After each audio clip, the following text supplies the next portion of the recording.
Hi, and welcome to another theme park with Bear. Now, today, as you can see, I'm in a hotel room, but not in Orlando or the Magic Kingdom or anywhere fun, really. I'm Birmingham in England, and it's just horrible outside.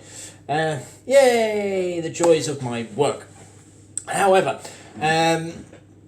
being as it is, and the fact I am in a hotel room, maybe all nostalgic for the last time I was in a hotel room, which was in Orlando, staying on International Drive, and it got me thinking about my holiday in Disney, mainly. And just, I wanted to share with you some of my favourite things, some of the things that really made me get excited and just glad to be there. Now, this trip was back in March. We were fortunate the weather played well, and it was hot for most of the time we were there, which will definitely be reflected in some of these things I'm going to talk about. Now, every Disney holiday is going to be spectacular, it's going to be amazing, but there's always going to be those moments or those things you do that do just stand out just a little bit more than everything else. And I think I've got 4 here that just sort of sitting in my hotel room have definitely just come straight back to mind as great times. So for me, the first one was in Epcot. And it was actually in World Showcase. Now, for those of you who have never been to World Showcase, you've got pavilions set out to immerse you in a number of different countries, and you can literally just walk around all of them without getting the full experience, without actually going into the pavilions and seeing what is off the main street around the lagoon. And for me, my favourite pavilion, the one that stands out, was Morocco. Now, the reason for this is I lived in Tunisia for several months a couple of years ago, and I absolutely loved my time over there, and loved the people, loved the culture, loved the atmosphere, and I really enjoyed the bazaars, which is where also the shops are, in the little windy streets. The sellers are right there, making a racket. There's lots of unique things to buy. It's bright, vibrant, colourful. It's, if you've never been to sort of one of these things, it's a very different shopping experience. And the Morocco pavilion, if you actually go back into it and walk around the sort of back area of it, one, really nice restaurant at the back, but 2, there is these streets, these windy streets with the sellers there, and I was just amazed. The atmosphere really did take me back, and it did feel like like I was back in Tunisia, in an Arabic country. It was just a brilliant, and unexpected experience, and it definitely made me appreciate how much effort they put into making these pavilions just sort of really immersive. So if you are going to Epcot or have been before and didn't take the time to really explore the World Showcase, it doesn't matter what country it is. We went around all of them and looked around. France is another one that stood out for me. Go investigate these countries. Take your time to eat in the restaurants there. They're all very different food based from the country. Talk to the people working in the pavilions. They will all be from that country. So it's just something really different, and it makes for a great time, and something different to what you're going to find in the rest of the parks as well.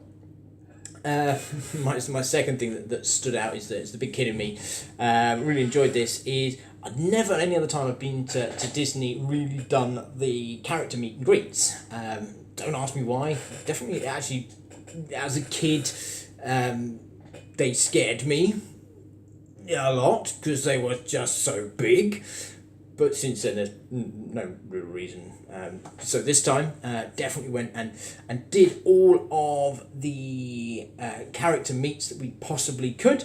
And my absolute favourite was on Main Street USA in Magic Kingdom, going to meet Mickey Mouse. And not only can you get your photo taken with Mickey Mouse and have a big old hug, he can now talk to you. Mickey Mouse can chat away to you. I got him to sing Happy Birthday to one of my friends back home.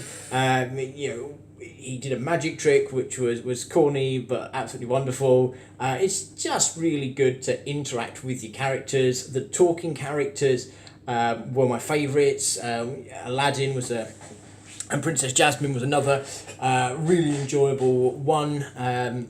Take the time before you get up to the characters just to refresh your memory a little bit about the film they were in. You will get the most out of a character meet and greet if you are able to talk to them about their background and their films, because it makes it easier for them to be able to talk to you. Just get some lovely photos and some lovely sort of memories from doing that. So yeah, character meets, awesome. Next for me was, as I said earlier, we last went sort of in March, and it was just when Typhoon Lagoon was due to reopen from its winter refresh, just being shut because nobody would go, but they call it a refresh. And this was it was supposed to reopen on the middle weekend that we were on holiday. Now, this was also the start of spring break, and I was aware that the main parks were gonna be very busy.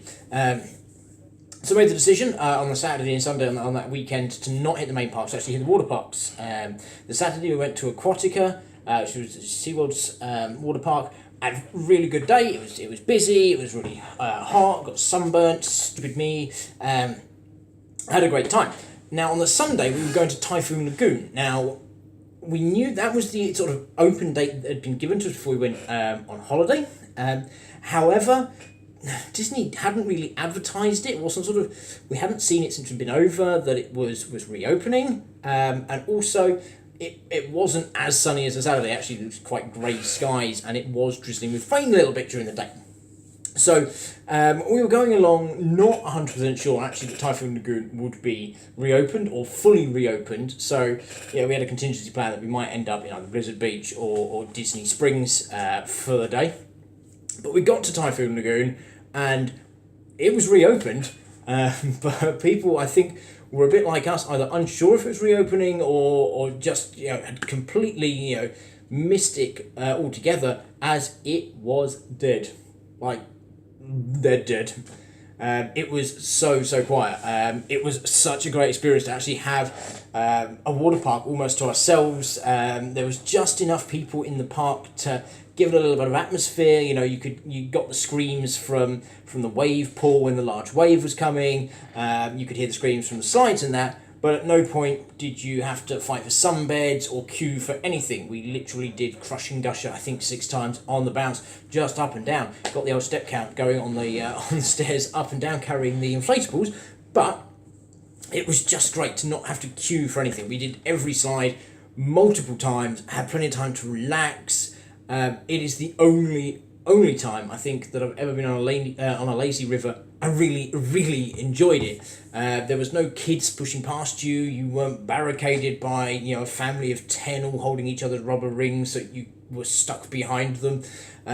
You weren't bouncing all over the place. It was a lazy river where you had to actually walk around the outside of the whole river to get to the main entrance to grab a tyre. There were so few people in the park, especially in the early part, that the tyres were not sort of getting moved around, so you had to find a tyre, and then, as I say, you could literally just lay there, and it was magical. Wasn't the hottest day, and that helped, I think, because you had a water park yourself, and oh my god, never going to happen again, never going to get that lucky again, unless the gods are really good to me. But absolutely wonderful experience to have a water park where you could just do everything without queuing and just enjoy it. And the last one for me on this video is towards the end of that holiday. We decided to do all of the Disney sort of evening shows back to back. to back to back. There's a lot of Disney evening shows. And actually, it was tiring. I wouldn't necessarily recommend doing it this way, but it did build up nicely, and the evenings just took on this really magical experience. First one we did was Epcot Illuminations of Earth. Yeah, still amazing after all these years. I know it's probably on the chopping block at the moment for something new during the whole Epcot refurb kind of thing happening, which is a shame, but just really, really good. Just involving all the buildings, all of the main buildings in the pavilions, just the music, the earth in the middle. A lot of people will come back telling you it is the best of the Disney fireworks displays, and it was a great way to start. Day 2, we did Fantasmic in Hollywood Studios. Now this is all of the, I was about to say this is different, but actually all of the Disney Parks ones are very different to each other. You can't really compare them, which is great. It is not just a fireworks display. And Fantasmic, you see Mickey fighting all the evil, all the villains from the various films, and the princesses and everything are on the boats at the end. Lots of light, lots of music, lots of building up to a big climax. Brilliant show.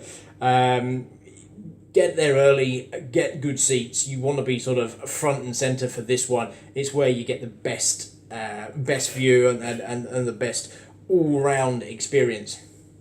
Day 3 of the evening shows for us was the Animal Kingdom, the Rivers of Light, brand new show.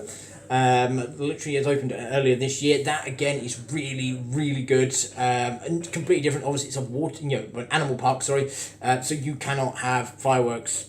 No.